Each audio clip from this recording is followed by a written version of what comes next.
Welcome to the DEC4 podcast. You can access episodes, companion articles, research notes and links, as well as information about our contributors and supporters at DEC4podcast.com. Hope you enjoy the program. Gary, great to see you. A very warm welcome back. Great to see you again, my friend. This episode we are talking about it's our second Elvis and the Press episode, and we're talking about Elvis's show at the end of 1976 at the Pittsburgh Civic Arena, a New Year's Eve show to 16,500 people. And we're also going to look in detail at the review in the Pittsburgh Post-Gazette. But I thought we'd start just to go back 12 months, because this was actually the second New Year's Eve Elvis had worked. He also worked at the end of 75 at the Pontiac Silverdome for a one-off show there. And it's interesting because Elvis had worked in the winter before. He'd done January Las Vegas seasons. He was in Hawaii in January of 73. But the end of 75 in Pontiac was actually the first time that he'd been out in really harsh winter conditions. And, you know, most of the credible sources suggest that this touring schedule right across winter was due to financial necessity. And I was thinking it would be very easy to blame Colonel Parker, whether it's greed or whether it's gambling debts. But I think the reality of this time that Elvis himself needed the money as well, didn't he? Well, he sure did. And it's funny to think that Elvis needed money, but we all know his prodigious spending. So when the outflow is that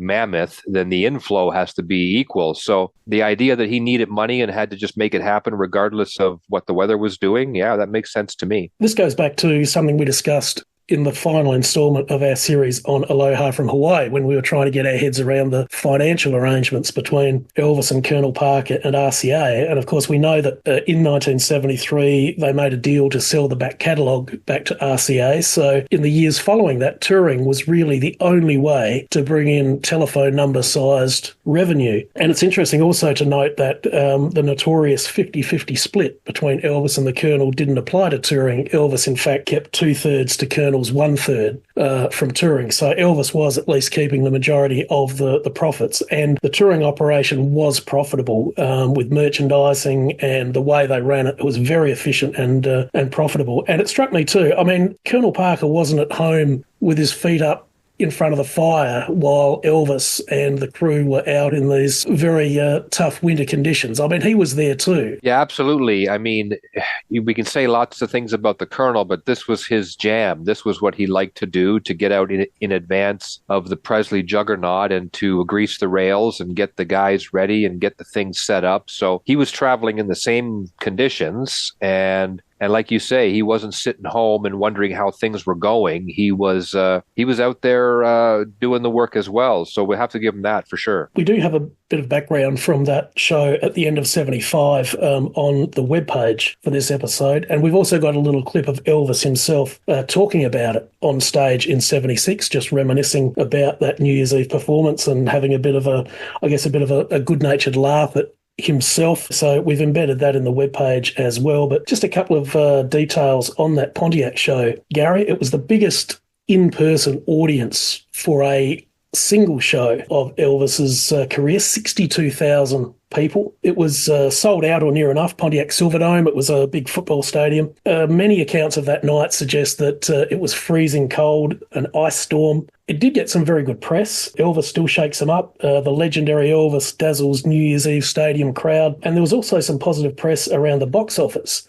And this must have made Colonel Parker happy, because it was a record for a solo artist and a single performance, an $800,000 gross for the night. So, you know, it was worth the hardship. And but it's interesting though, Gary, they kind of got away with it because there were some ticketing mix-ups. There was the sound in the arena wasn't great. There was a lot of echo because of the sheer size. And it struck me, or I was thinking, you know, was this just an ambitious, carefully thought out operation that ended in triumph?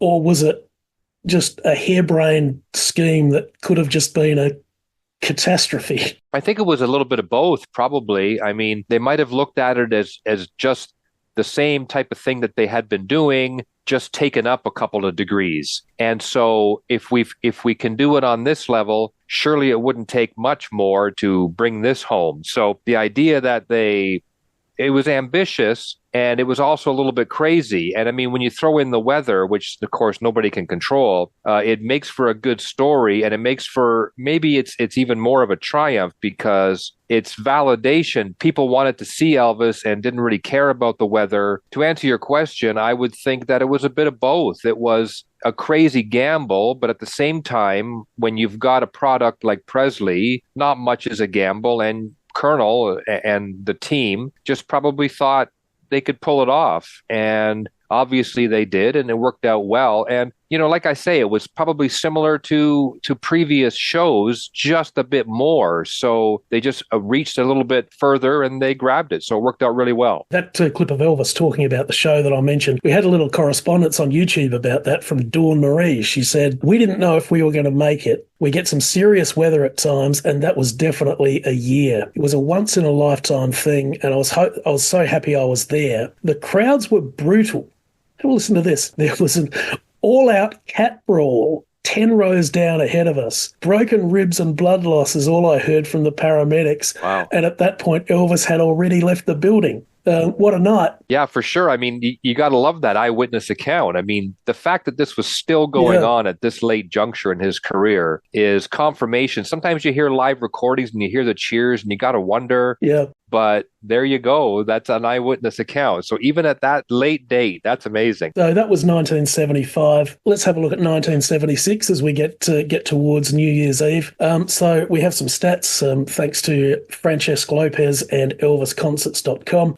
During the course of 1976, there were 127 shows, 9 road tours, 1 Vegas engagement, and 1 Tahoe engagement. There'd been a little instability in the TCB band. There were some lineup changes. And there were some fantastic shows during 1976, but I think we have to concede that there were also ones that weren't quite so memorable, or perhaps were memorable for the wrong reasons. But as we get to New Year's Eve at the end of 76, now this concluded a 5-night tour from December 27th through to New Year's Eve. They had just squeezed in a 5-night tour. And there's something very interesting about this tour, Gary, because it kind of, just for this brief moment in time, turned the clock back. And some of the performances on this tour were perhaps more reminiscent of 71, 72 and early 74. And some of the press coverage this tour got, very, very positive. The Birmingham Post-Herald wrote, "Mr. Presley's magnetic showmanship can still wrap an audience into a little tight ball. Call him a superstar. There ain't many around today." Yeah, it's hard to imagine what it was if you had a graph of the quality of the shows throughout the year. Why was there these kind of crazy peaks that showed up? And for the normally cynical press to give him some love in this era of the other sort of heavy rock bands and the music scene at the time, Elvis could have easily seemed passé or old school, or, one of the original legacy acts. He's still out there. But for the press to give him love, that is interesting. And you wonder what that's down to, what these peaks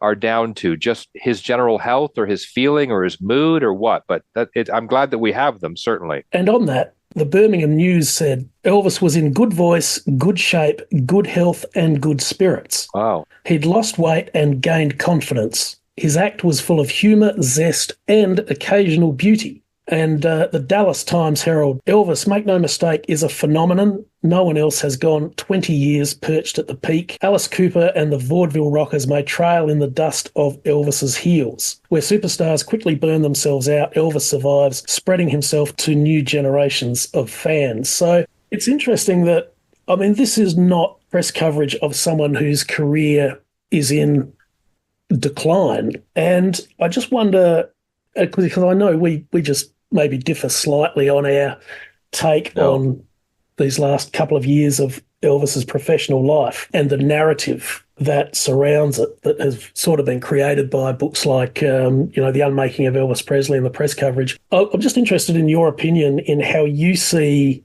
this moment in time and how it fits in with the narrative of Elvis's performance and his career and his life at this point? Well, it's wonderful. I mean, we all know Presley gives us so many things to talk about, and here is yet another little pocket of magic to try to decipher why these peaks and why these. I mean, I know I get a little, speaking of cynicism, the fact that I often have a negative feeling about concerts of his from this era. There's some that just reveal him to be tired and spent, and I can't help but think of the Colonel and his ways, and Elvis seemed to do things until they were done to death, and the heart and soul had gone out of them. And I feel like, after that happened with the Hollywood movies, then throughout the 70s, it was the concerts and the performances. And sometimes the stories of the really bad shows leave such a sour taste in your mouth. And maybe in a way they fit with how you feel about those times. The sadness of Elvis running himself into the ground goes hand in hand with, and the shows were lousy too. So to try to discuss and to decipher and to figure out why there was these moments of brilliance where the women break each other's ribs and the press coronates him yet again 20 years down the line. How does that happen to a man who, if you've studied him at all, you kind of feel like he's already checked out by this time. He's just trying to survive and stay alive. But at the same time, you will also read that performing in front of a live audience was his lifeblood and what kept him alive. And getting him into the studio was getting to be impossible, but the personal interaction with the people kept him going, maybe an extra 4 or 5 years there near the end, you could debate. So maybe it's just down to his muscle memory kicking in, and maybe just an alignment of certain things, whether it's his personal relationships, his health at the time. For that one pocket of time, he felt good, and it was just magic again. So I think that equally, it fits into the narrative of the poor guy was done at this time and there was bad shows. It equally fits in that, but he was a performer of the highest magnitude and could do it in his sleep, and often did. And when everything was aligned and it struck him just at the right moment, he could bring the house down just like he could in 56. So maybe the up and down nature of these shows, that perfectly fits in with the Elvis story, because yes, he was spent,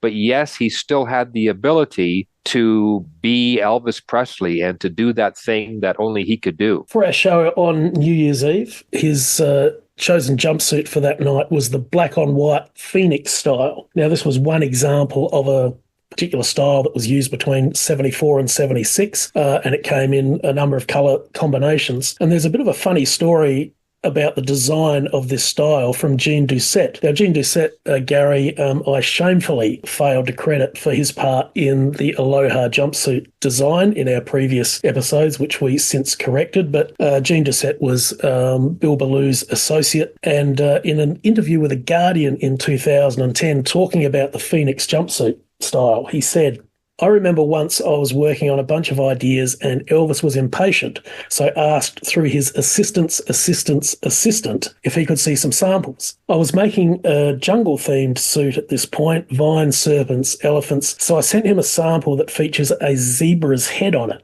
I heard back, Elvis loves it, but wonders why you've made the feet on the bird so small. I had no idea what they were talking about until I realised that when you looked at the zebra upside down, it kind of did resemble a bird. What could I do? It's Elvis. I just widened the zebra's nose, changed its feet to ears, and reworked the shape, and it became the Phoenix. And I heard back, Elvis loves them. Can you do 5 more? Well, that worked out pretty good, yeah. That did work. That did. Okay, so let's get to New Year's Eve at the end of 1976 in Pittsburgh. Now, we have an audience recording of the show. Now, we've gone on an audio version. I should just mention that on YouTube there is some amateur vision that someone's done a very nice job putting it together with the audio, but we've just gone through our audio audience recording. It's the complete show, and we've embedded that in the webpage as well. We'll get to Mike Kalina's review in the Pittsburgh Post-Gazette shortly, but Gary, can you talk us through the show, the highlights, what worked, what didn't, and just your general feeling about the performance? Like I said, sometimes I have a negative feeling and I go in very skeptical, but this show proved to be an exception to that. And I'll have to keep this night in mind next time I expect a lifeless show from this era.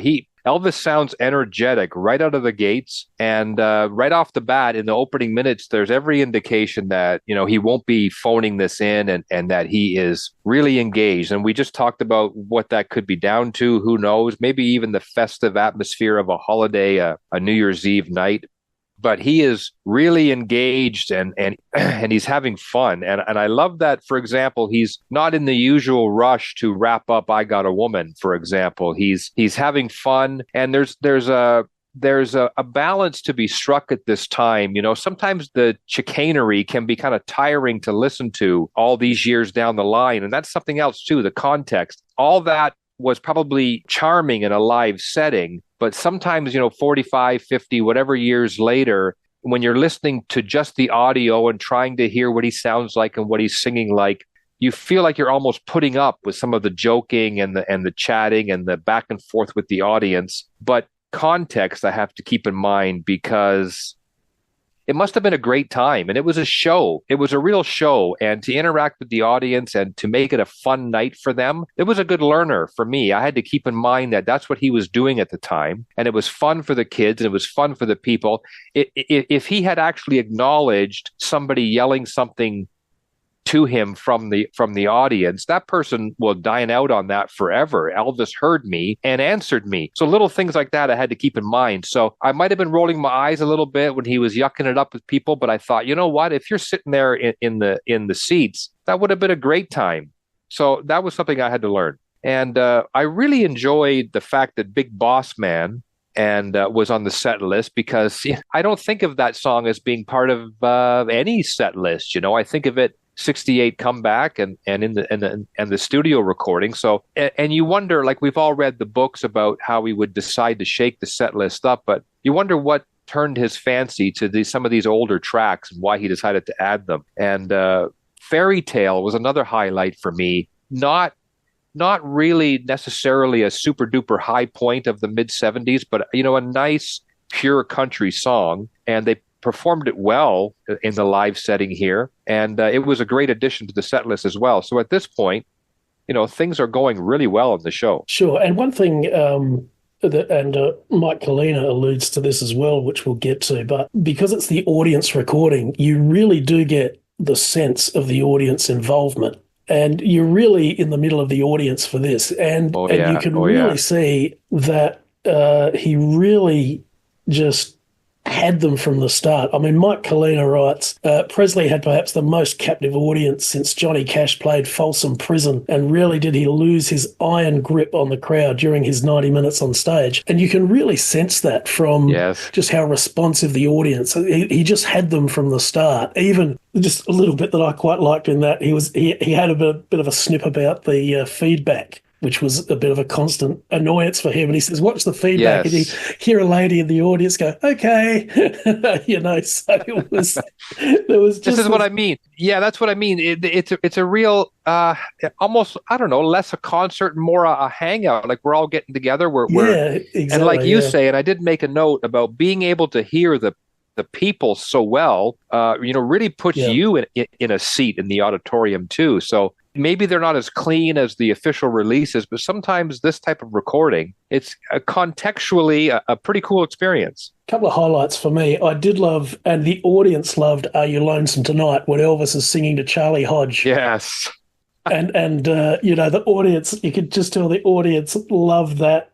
It was just a really nice walk. I mean, it was obviously that there was the comedy of him singing that to Charlie, and the audience loved that. And then I think Rags to Riches, when he just sat down at the piano and did that, was, that just about blew the roof off, I thought. Yeah, a couple of really good examples there. And I remember thinking, too, when he did Jailhouse Rock, I had to take pause. It's almost jarring sometimes to hear him at 42 singing in a bit of a higher register. I felt like he did on Jailhouse Rock. It's a very different voice than it was in 56, 57. And the voice is different, but the personality is the same. So, and because of course, you know who it is, you don't really stop and think, but it's interesting to hear his tone, his voice, and it might be a negative to say the pipes themselves really aren't the same, but he's using them well, and it's the same personality. So it's almost like he's able to mask the differences in his voice. And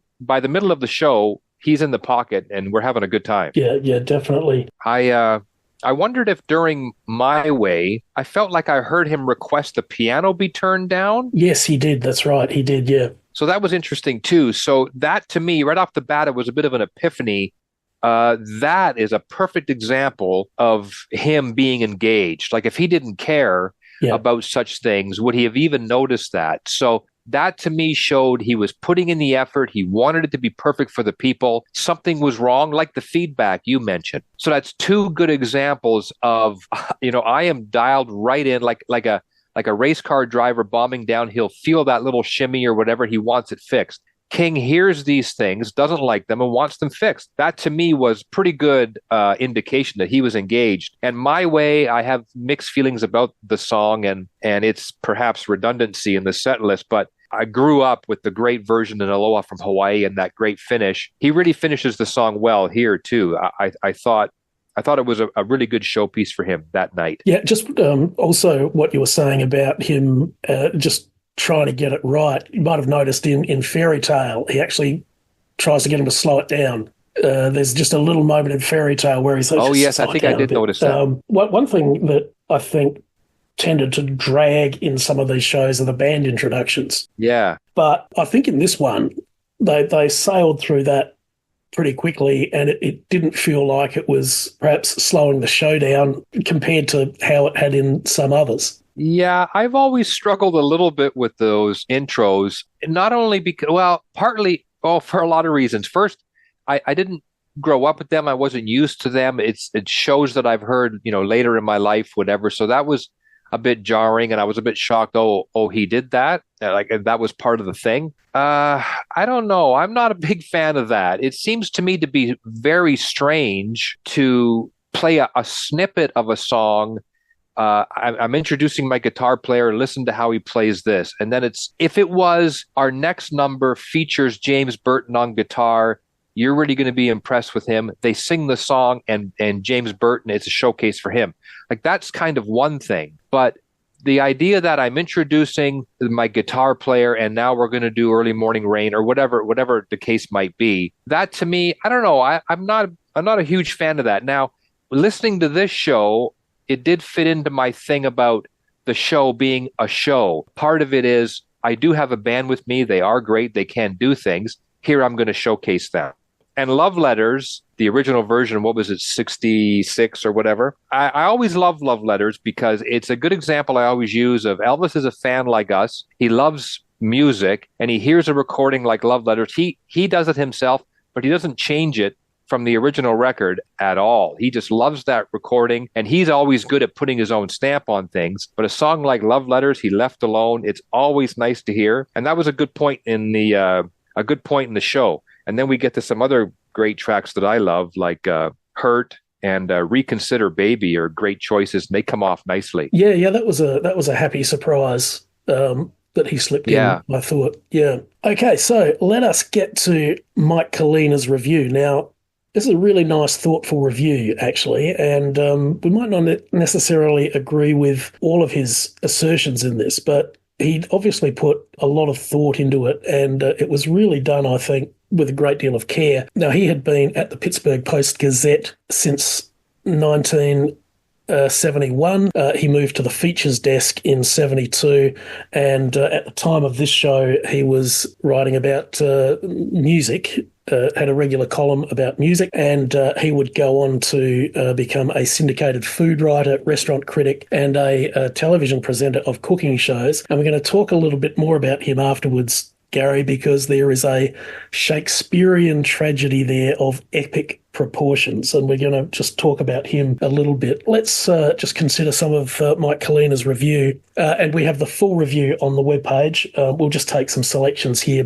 Right, while Pittsburghers rang in the new year Friday night in front of their TV sets with Guy Lombardo, 16,409 others scorned 1977 with Elvis Presley at the Civic Arena. After 3 opening acts and a lengthy intermission, Presley landed on stage 35 minutes before midnight, but you would have thought the clock had struck 12. He received an ear-deafening ovation punctuated by thousands of blasts from flashbulbs and a patchwork of "We Love You, Elvis" signs hoisted aloft.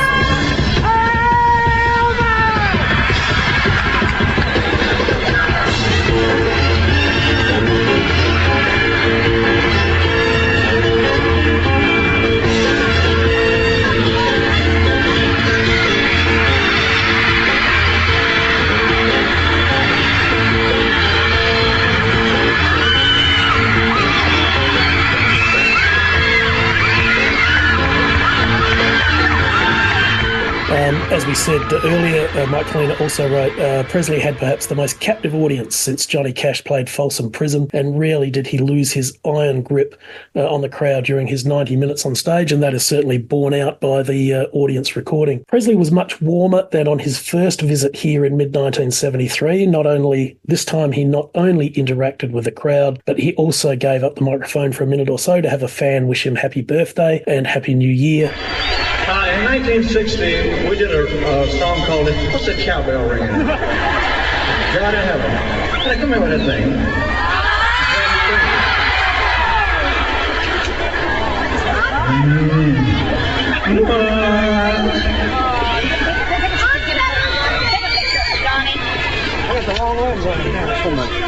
Merry Christmas, happy birthday, happy bicentennial, and I love you. Thank you, Dad. Very nice. Thank you, Dad.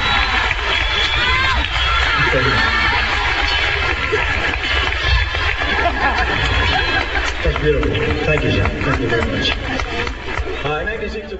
He was also in better voice on this Pittsburgh visit, singing surprisingly well and in a lower register that gave more impact to his phrasing. He even ventured into difficult areas, hitting notes that could cause a mild hernia, and after they drew a good crowd reaction, he offered them in a reprise that was tantamount to masochism. And this is an interesting one, Gary, based on your thoughts on some of his newer material versus some of the older tracks from the 50s and earlier in the 60s. He seemed more comfortable doing his newer material and handled it excellently, because we know that Elvis did tend to sort of speed through some of the older ones, which I know has been a bit of a source of frustration for you. Yeah, the 50-second hound dog. Oh, my God. Yeah, so Presley has a rapport with his musicians unlike any other star. Charlie Hodge, Presley's waterboy and scarf boy, related to the star like a stone quarryman relates to a sculpture. To watch his interaction with Presley was worth the price of admission alone. So it's nice that Charlie's getting appreciated, because he doesn't always. Yeah, he doesn't always. You're right. Charlie getting some love. I don't know if the price of admission would be watching him interact with Charlie, but I get what Mike is saying.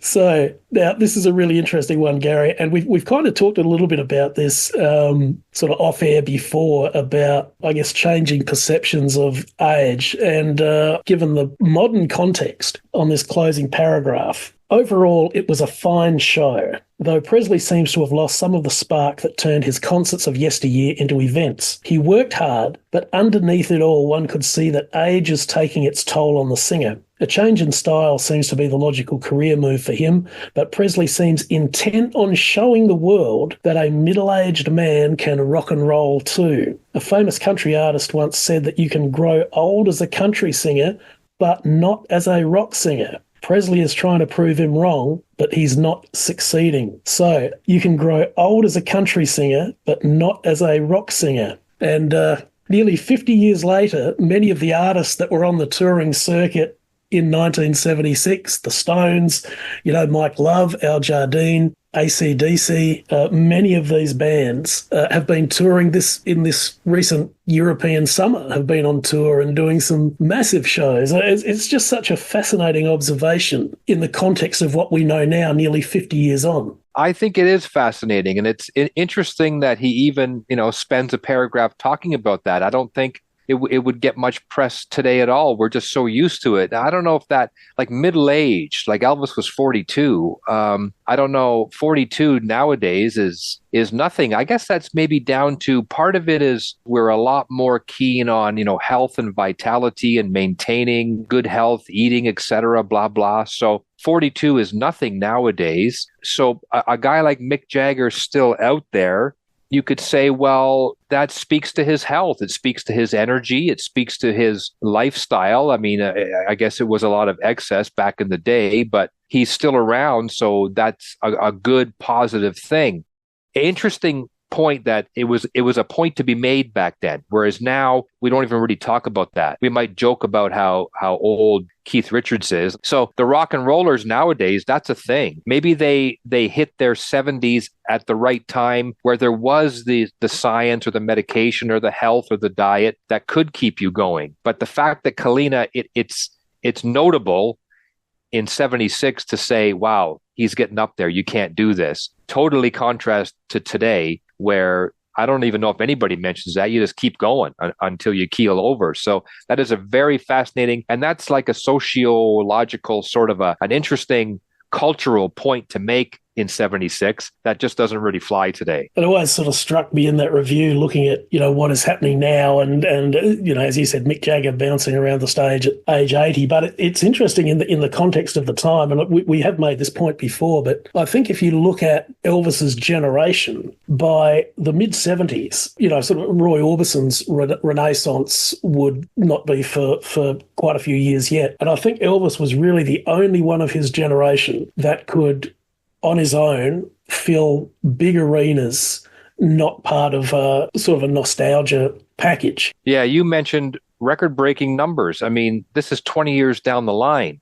If anything, you broke records in 56, it stands to reason. You just get, I've seen him, or he's older, or I'm listening to this now. But here it is, 76, breaking records on his own. Yes, I've been talking about how it's a show. There's other people that perform, but nobody's going there, frankly, to hear anybody but Elvis. So like you say, he's totally on his own. It's his name, not even his last name, just those 5 letters, his first name on the marquee.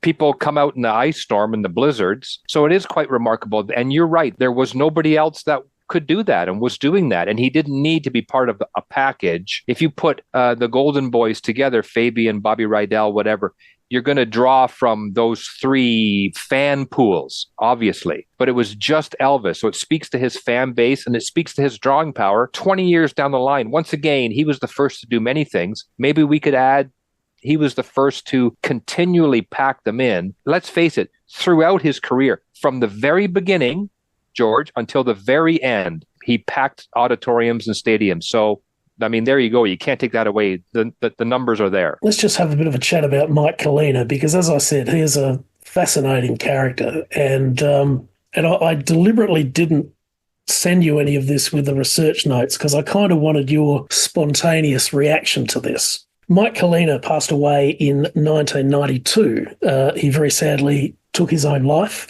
This is from the LA Times from February 5th, 1992. We've linked to this on the webpage, and I think you'll get a read or two without the paywall kicking in. A memorial service ended a week in which Mike Kalina's own newspaper, the Pittsburgh Post-Gazette, reported that federal investigators were looking into an apparently long-running scheme by Kalina and another man to accept payoffs of between $1 and $2,000 for favourable restaurant reviews. The US Attorney's Office in Pittsburgh has refused to comment on the case, but an apparent outline of the investigation emerged as nearly 40 area restaurateurs were subpoenaed and asked to produce records of their financial dealings with Kalina and his friend and business associate Lou Adams. The Post-Gazette, like most newspapers, has strict rules against reporters or critics accepting anything of more than nominal value. Editor John Craig Jr. said last week that Kalina would have been fired if it had been learnt that he was taking payment for reviews. Over the years, Craig said, there had been anonymous reports that Kalina had improperly used his position as dining critic, but Craig said he was unable to substantiate those reports. So, look, this is a very sad situation. He was recently married. Mike Kalina was recently married, father of a 16-month-old daughter. The paper says in the last 3 years, Kalina had achieved several national successes. So this is the last 3 years leading up to 1992. So much so that by the time of his death, he was only working 1 day a week at the Post-Gazette while pursuing other ventures. His self-produced PBS cooking show, The Travelling Gourmet, 13 instalments of the show had been carried on 250 PBS stations and were seen in 20 countries from Finland to China. Now, it appears that Mike Kalina might have had some bad news from his doctor regarding a cancer diagnosis. When Mike Kalina found out that the authorities were moving in, he did take his own life. The article goes into some detail how he did it, which we won't, but this is not the whole story, Gary, but what do you think so far? I think there really is 8 million stories in the naked city. Here's another, this is maybe more locally important in the Pittsburgh, Pennsylvania area, but here's another fascinating tale of a guy who was, pretty big in a smaller pond. Suicide is such a, I guess he was thinking, everything is crumbling around me, and if the doctor is handing him a death sentence. So as of this point, I'm fascinated by Mike and the many hats he wore too. I mean, how he ended up being a cooking guy, talking and restaurant reviewer. I'm fascinated by this point. Let's now go to a report featured in UPI at the end of February 1992. Now, mind you, Gary, this report was so riddled with mistakes, I actually had to double check that it was a legitimate UPI site, which it is, but I mean, sort of typos and things. Federal prosecutors hoped to prove Pittsburgh Post-Gazette restaurant critic Mike Kalina was selling favourable reviews so they could pressure him and an associate into cooperating with an investigation into organised crime in local restaurants. The Post-Gazette reported that Kalina's suicide last month, shortly before grand jury proceedings began, has left prosecutors uncertain of what he or his associate knew about organised crime involvement in area restaurants. The investigation of whether Kalina was selling favourable restaurant reviews was triggered by an argument over a remark he made in the Post-Gazette last year. In April, Kalina criticised the Smithfield Cafe in the newspaper for poor service. Then he had some sort of argument with the owner, apparently, a Mr. John Petroleus. Now, unfortunately for Mike, Petroleus was a political associate of the US attorney, Thomas Corbett, complained to Corbett and raised the issue of rumours that Kalina and Lou Adams were selling favourable reviews. Corbett then set up a sting operation. Okay, at this meeting, the federal investigators secretly taped Adams offering to obtain a favourable review by Kalina in exchange for a $2,000 payment. There is no direct evidence Kalina received money in exchange for the review, but Adams said on the tape that part of the payment would go to Kalina. The tape meeting became a key piece of evidence in the US Attorney's Office, which planned to prosecute Kalina under federal mail fraud statutes because some copies of the newspaper are mailed to readers. So Mike Kalina's upset this John Petroleus, who's old mates with the US Attorney, and that's how it all began. They were hoping to pressure him into cooperating with an investigation in organised crime influence in local restaurants. So right off the bat, we think, Mike's gone astray and he's extorting, he's payola, whatever. But maybe the other side of the coin is Petroleus. It's almost like the government agency is being used as a bludgeon against poor Mike to cooperate to eradicate organized crime. So now the mob's involved. It's stressed in all of the reporting that there is no direct evidence that Kalina himself received any money. I don't know what we could say about that, but it's just quite incredible, really, isn't it? There's another podcast episode to be done maybe about the hidden workings and deep cut Pittsburgh stories, and here is one that's quite fascinating. So this is this is on a tangent from our Elvis, but fascinating to flesh out Mike Kalina. I mean, you've always said that this vintage leisure journey takes us to incredible places. So we've gone from Elvis New Year's Eve 76 to mob run restaurants in Pittsburgh. Yeah. And it's so funny to hear the amounts that are being, you know what, $2,000. Yeah. Oh, wow, what a payday! Like it's so different now, I but know, incredible. interesting. Seems like peanuts, but wow, interesting. Oh, Mike Kalina. We did the previous Elvis and the Press on St. Paul, Minnesota, and a review that, I think we questioned whether or not the reviewer was even at the show. Well, there's no doubt that Mike Kalina was at the show. And bear in mind, too, it wasn't easy. Like there was no press hospitality. There was no junkets. They had to get their ticket and they had to line up like everybody else. And, he did that and he went in with an open mind.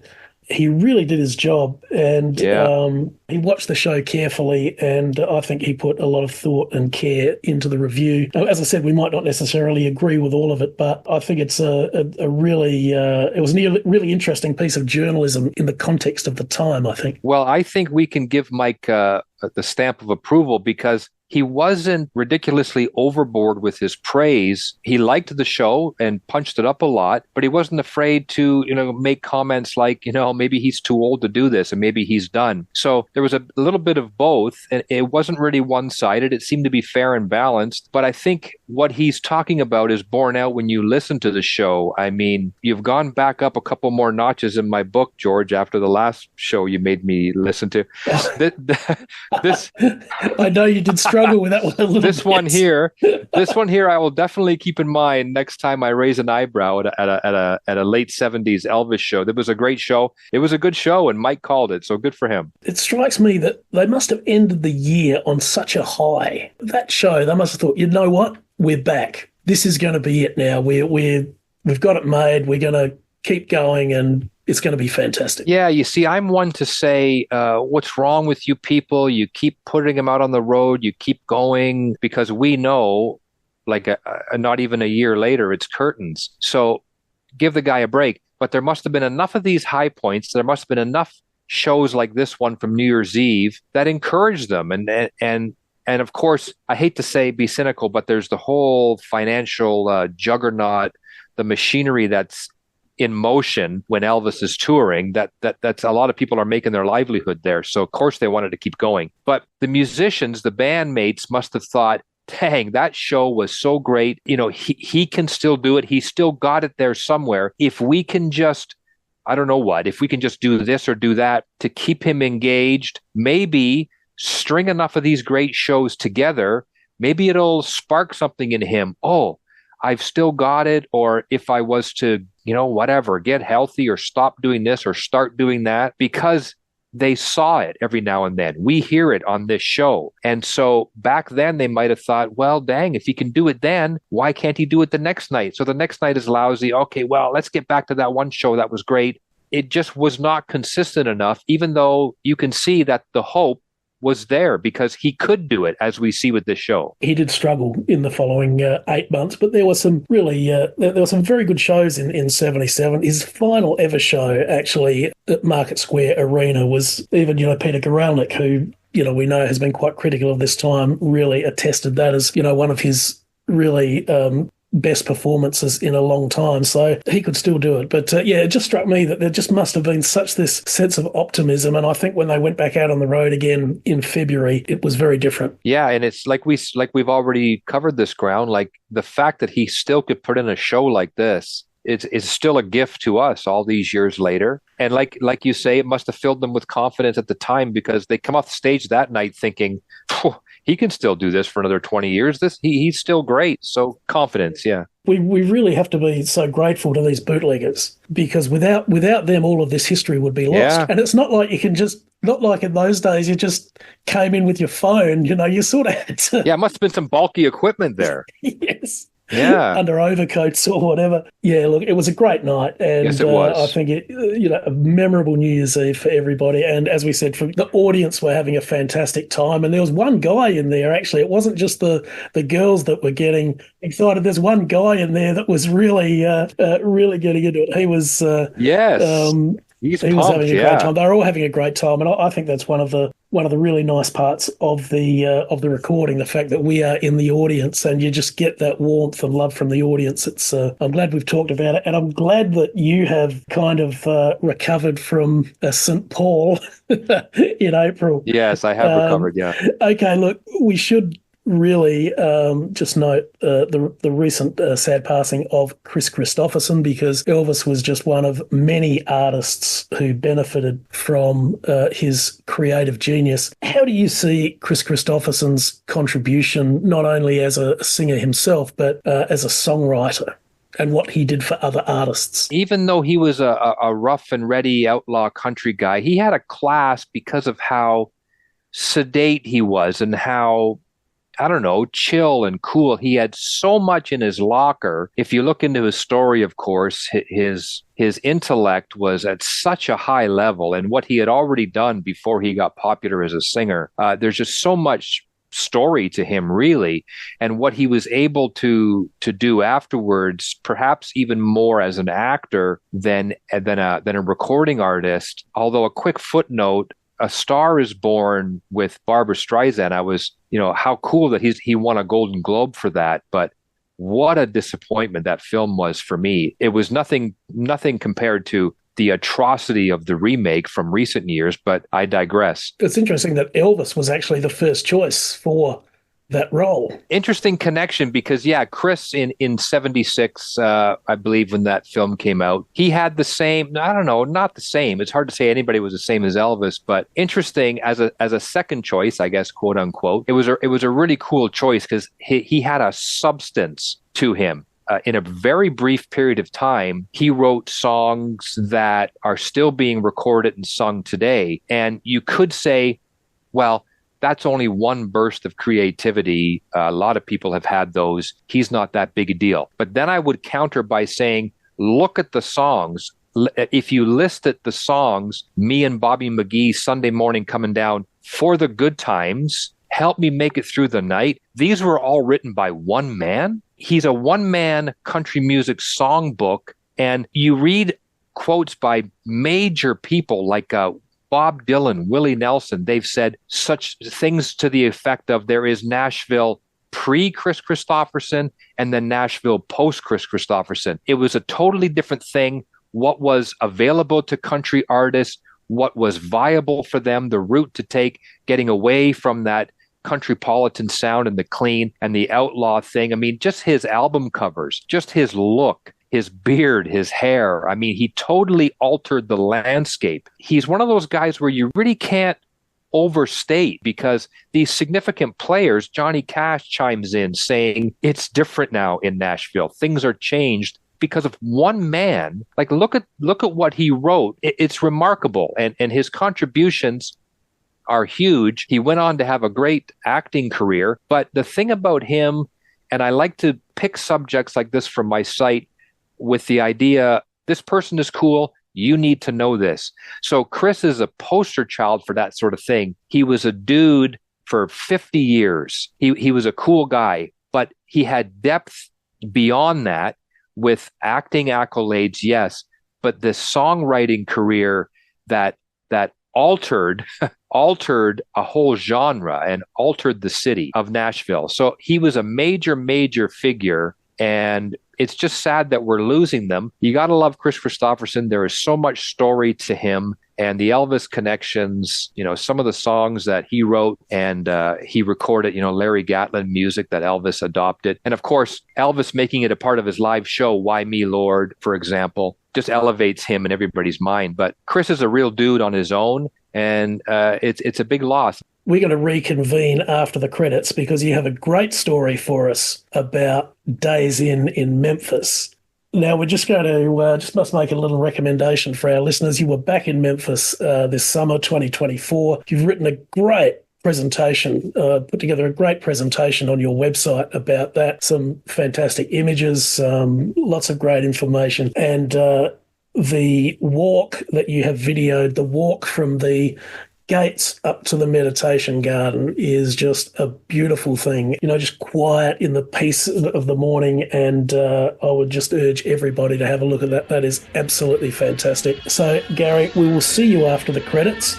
thank you once again for your great input. And as we are getting to this very special time of year, all the very best to you and yours. Merry Christmas and a very, very happy New Year. Thank you, George, for having me. It was fun to talk about this great show and this one of the last, peaks of an exemplary career. And all the best to you. Thanks again, and Merry Christmas and Happy Holidays, and have a Happy New Year.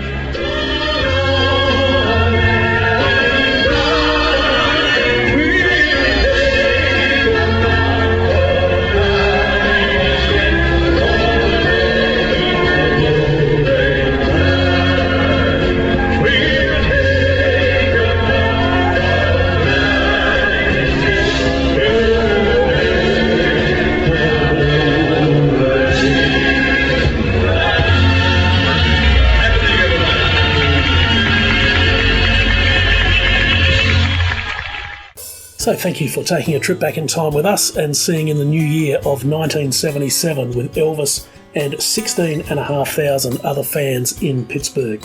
Now don't forget the webpage, DEC4podcast.com. All our sources and research notes are there. More on Pontiac at the end of 75, including Elvis's own recollections in an embedded audio recording. Thanks to Dawn Marie and everyone who shared their personal recollections of that show. And we also have the audience recording of the Pittsburgh show in full. And now if you're interested in more tour stats and background, we highly recommend elvisconcerts.com by Francesc Lopez. There's an easy to navigate database and also an extensive press archive, so you can read the reviews that we discussed and many more in full. Find Gary at soulrideblog.com, the Cocktail Nation podcast, and on social media. And if you enjoyed this episode, you might also enjoy Elvis and the Press, St. Paul, Minnesota, April 1977, wherever you get your podcasts and at our website. Special thanks to Gary Wells, to Oliver Crocker, Andrew McIntosh, Steve Collins, and to Gainesville. To all our readers and listeners, a safe and happy Christmas, holidays, and New Year. Thank you for listening, and we will reconvene at Days Inn, Elvis Presley Boulevard, in just a moment. Podcast terms and conditions can be found at our website, DEC4podcast.com. You can contact us there or on our social media. Find us on the major podcasting platforms, and we're also on Substack, Facebook, Tumblr, and Instagram. This has been George Fairbrother. Thanks for listening. Hi, I'm Steve Collins from the YouTube channel Please Tell Me Where to Go. We have great travel videos and other stuff as well, so go to YouTube. Please tell me where to go. The 2 is the numeral 2, and enjoy a whole bunch of videos. Now, you have spoken very positively about days in Memphis. In fact, we had a talk about that on our episode from Memphis to Vegas, when you talked about some of your earlier experiences in Memphis and at Graceland. But this time, your days in experience was slightly different. So can you talk us through it? It is. You don't have any idea how remarkable it is that I'm still here, George, to talk to you about.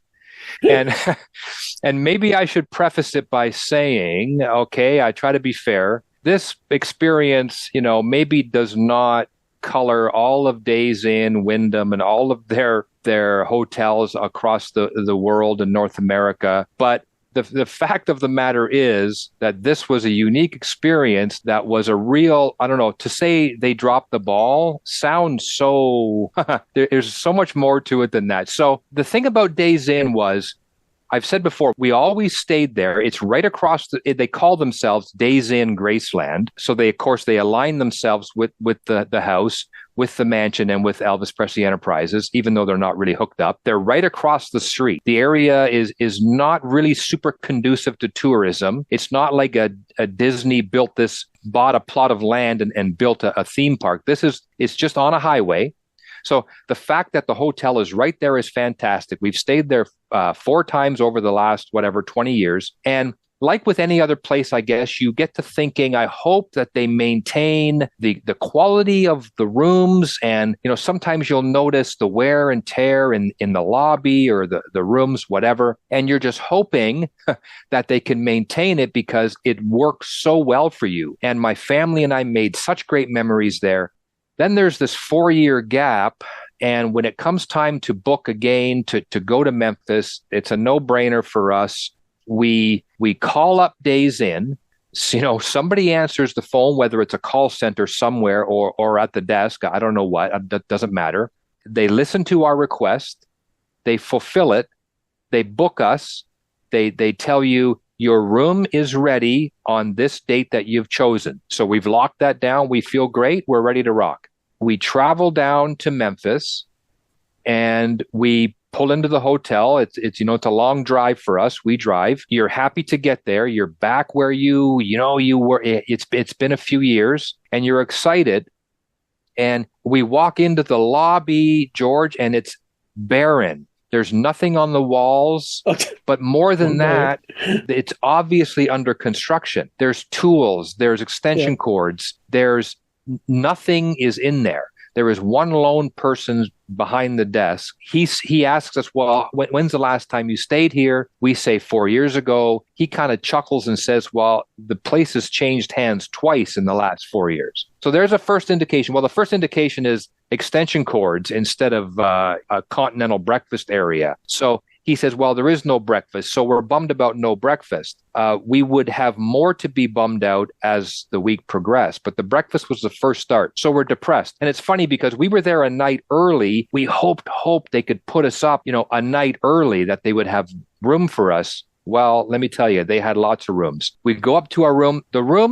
Our room was great. It had been redone. It lacked a bit of the charm of the old decor, but it was nice and clean. And the room was great. So we were cruising along fine. The room was great. But gradually then things started to break down. We realized that the pool, we were told, was open and ready for use, but there was no furniture there, no chairs to sit on. So this in and of itself brings up a whole bunch of questions. Why do you get rid of the chairs when you have none to replace them with?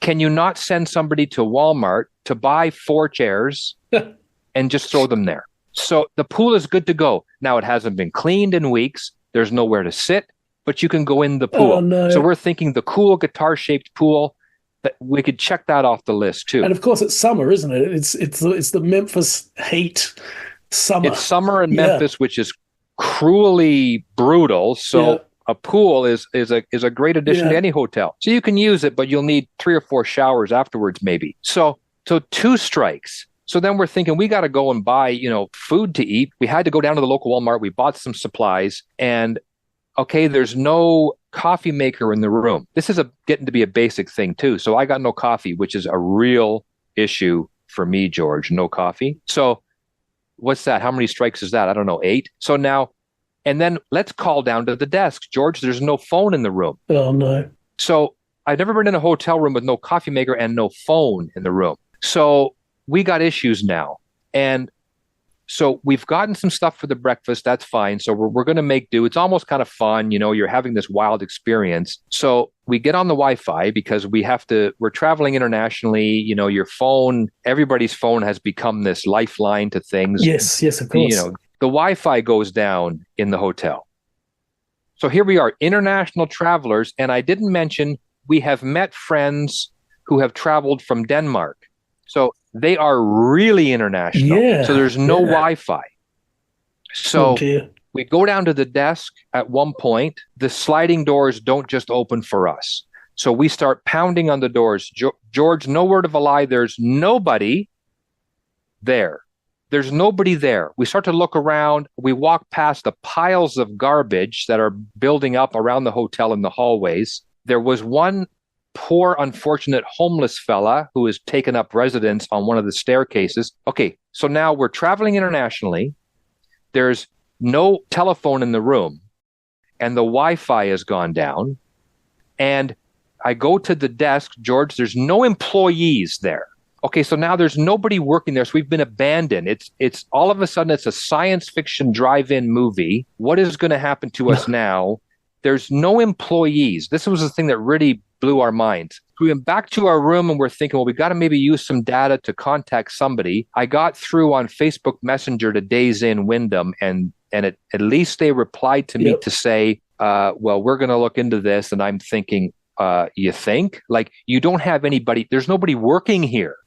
The one little highlight was there was this magical TV channel like they have in the States that shows you nothing but old classic television shows. So we were watching the Perry Mason and Quincy and Highway Patrol with Broderick Crawford. That part was one of the saving graces. And then the cable would go a little bit and we would look at each other laughing, thinking, now what if the cable goes? Then we're spent. And then helpfully, the cable would buffer or flicker, and there'd come up a banner would come up on the phone saying, there's a bit of an issue with the TV. If it persists, call the front desk. Well, we burst out in laughter. Call? There's no phone in the room. The front desk, ain't nobody there. So there was about a 36-hour stretch where there was no Wi-Fi in the hotel and there was no workers there. So that was remarkable. So we're being basically abandoned in the hotel. Finally, a worker showed up. Finally, the Wi-Fi came back on. We did end up having to buy a coffee maker.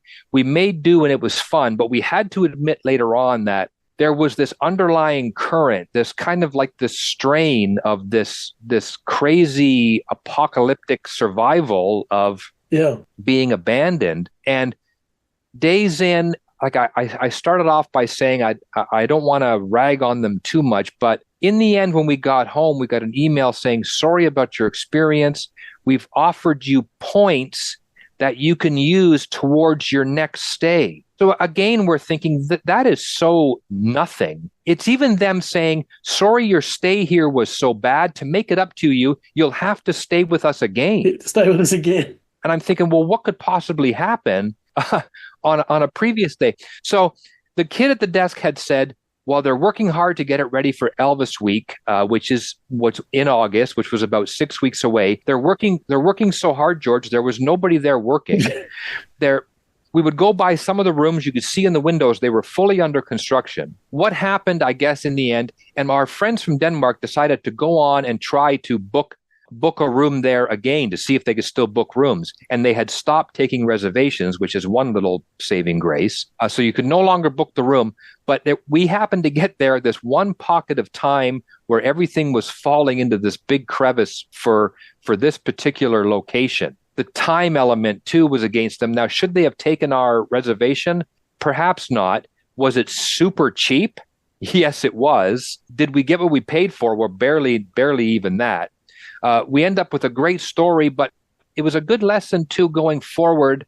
And as we all age, we need a bit more, perhaps, convenience and comfort. So the guest house that EPE has built there, we've visited in there. It's so wonderful, so opulent, and it's so expensive, which is something we always tried to avoid. And the Days Inn Graceland was this perfect alternative. Maybe next time, we're even kicking around the idea of flying in next time, staying at the guest house to revitalize our Memphis experience, maybe. So as a word of warning to people, you might be running out of places to stay in the area. You might have to pay up for the guest house. The Days Inn, I'm sure they're a fine company worldwide, but like this pocket of time at this location, it was totally apocalyptic. It was a barren landscape, and we were just waiting for rodents or something. Thankfully, that didn't happen. It was quite amazing, and we survived it, and it juiced up my article. It gave me something to talk about, but it was really quite an adventure, and it was a fascinating time. Were you the only guests there at the time? Were you like totally alone and abandoned? There was one English lady that was staying there.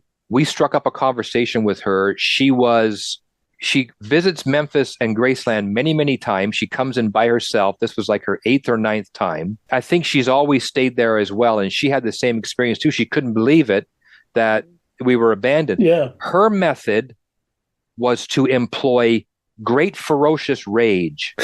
She would go down to the desk, and if the kid was there, but he wasn't no worker, I don't think. Maybe the family that bought this said, you have to go sit down at Graceland and listen to the people scream. Yeah. So she would go down there and pound on she would yell at this kid. She would berate him. She would say, I need towels. What's going on? This place is terrible. So her coping mechanism was to unleash the fury on everything. So there was her. One poor guy, the day after we got there, he pulls in, big pickup truck. The license plate says California. Our friends and I look at each other thinking, this guy just arrived from California. Silly man, he's expecting employees. He's expecting a breakfast maybe. So he struggled too to get a hold of people, and he finally did and worked it out or whatever. But I think that was it. And like I say, they stopped taking reservations. So there was just maybe this bit of a gap in their business operations where they took these, 4 or 5 reservations that maybe they shouldn't. So it was quite an experience. Oh, look, there's a Dan Aykroyd, John Candy movie in there, isn't there? There is. You're abandoned. It was wild. That is unreal. Oh, that was brilliant. Thank you. Just interesting too on Mike Kalina. He obviously, as a music writer, he'd reviewed many other shows and written about many other artists. He actually makes an appearance on Joni Mitchell's official website because of a review that he wrote of her show in Pittsburgh, February 20, 1974. Bearing in mind the 70s was a different time, he opens with, "If Joni Mitchell were as pretty as she sounds, she'd be a goddess." Different time. It improves from there though.